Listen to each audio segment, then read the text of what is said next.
Meus amigos e minhas amigas, sejam bem-vindos a mais um encontro do Chá da Literatura Espírita Kardecista com Celine. Vamos dar continuação ao ponto 18 que nós estávamos lendo na obra Ação e Reação de Chico Xavier, ditado pelo Espírito André Luiz. Nós paramos no ponto sobre o desencarne coletivo. E nós narramos o que acontece num acidente de avião, quando as equipes de resgate espiritual são, então, chamadas, rogado seu auxílio para o socorro daquelas pessoas que acabaram de desencarnar. Então, foi feita a seguinte pergunta na página 259, para Druso, se ele já tinha trabalhado, presenciado em um acidente, em um sinistro de tal monta. E ele responde: há 30 anos desfrutei o convívio de dois benfeitores, a cuja abnegação muito devo nesse posto de luz, Ascânio e Lucas, assistentes, respeitados na esfera superior, integravam-nos a equipe de mentores valorosos e amigos. Então, esses dois amigos, o Ascânio e o Lucas, eles almejavam, eles suspiravam pelo ingresso nas esferas superiores, porque eles tinham trabalhado com fraternidade há muito tempo. Eles vinham desde o século XV trabalhando com fraternidade. Eles vinham há 500 anos trabalhando, auxiliando, estudando no plano espiritual, e nesses 500 anos eles tinham reencarnado 5 vezes. Então eles já se sentiam qualificados para uma ascensão, para uma esfera superior, para o plano espiritual superior. E eles, então, encaminharam esse pedido, fizeram essa solicitação para os espíritos superiores. Ocorre que foi feito um levantamento da ficha espiritual deles, e nessa ficha foi encontrado algo que não era muito positivo.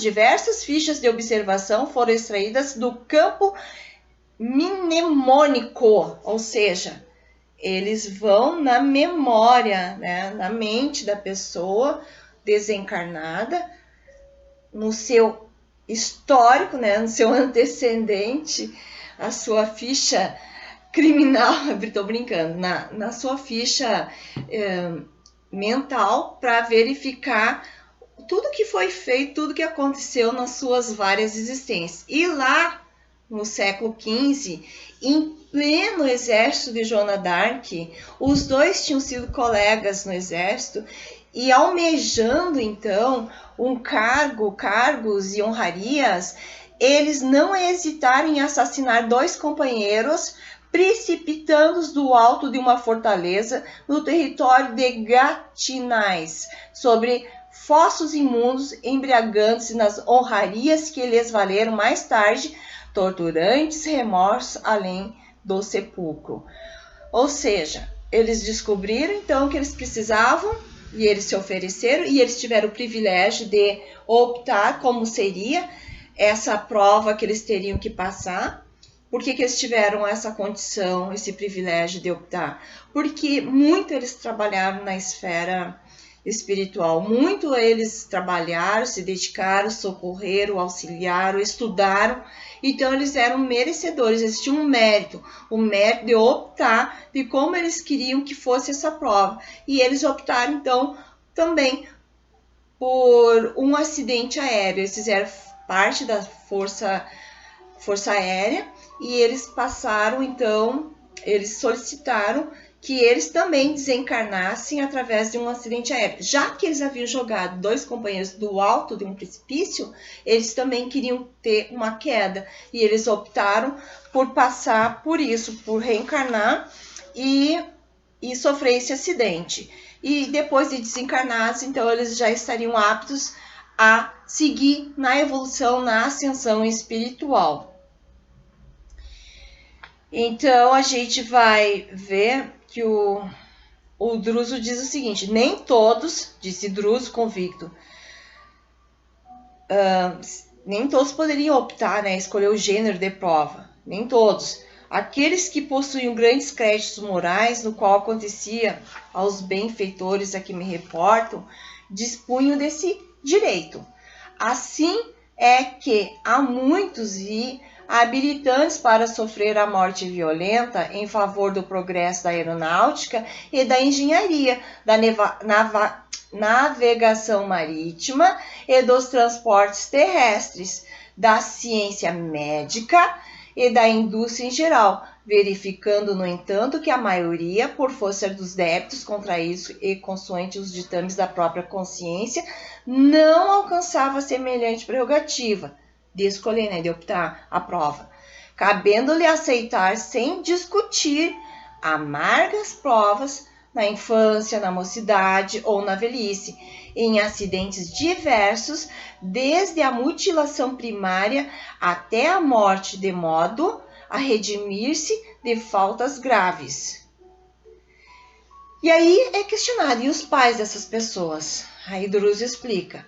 Aos pais que faliram junto dos filhos em outras épocas, a fim de que aprendam na saudade cruel e na angústia inominável o respeito e o devotamento, a honorabilidade e o carinho que todos devemos na terra ao Instituto da Família.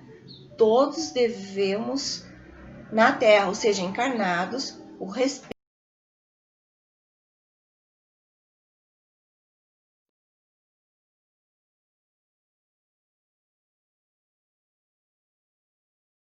Muitas que estão no acidente puderam optar, outras não, outras foi imposto.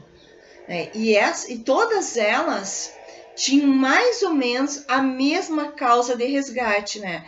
Todas elas tinham um débito contraído e que elas tinham que transformar esse débito em crédito, passando por isso, por esse desencarne, por esse sinistro.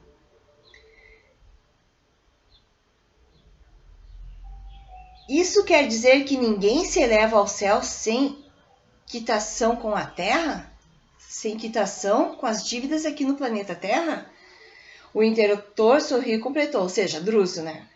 Será mais lícito afirmar que ninguém se eleva a pleno céu sem plena quitação com a Terra. Ou seja, ninguém vai poder evoluir no plano espiritual sem antes quitar os seus débitos aqui na Terra e transformá-los em créditos, como há pouco eu falei. Então, é necessário a suprema comunhão das pessoas, né, com Deus, nosso Pai, com a justiça divina. A justiça divina está inelutavelmente ligada a nós, uma vez que nenhuma felicidade ambiente será verdadeira felicidade em nós, sem a implícita aprovação de nossa consciência. Então, eles encerram orando por todos aqueles que estavam sendo resgatados, provavelmente por uma equipe de espíritos bons samaritanos. E aqui nós ficamos com mais um chá da literatura espírita kardecista com Celine. Meus queridos e minhas queridas, paz e bem, e até o nosso próximo vídeo. Grande beijo, grande abraço, um abraço virtual.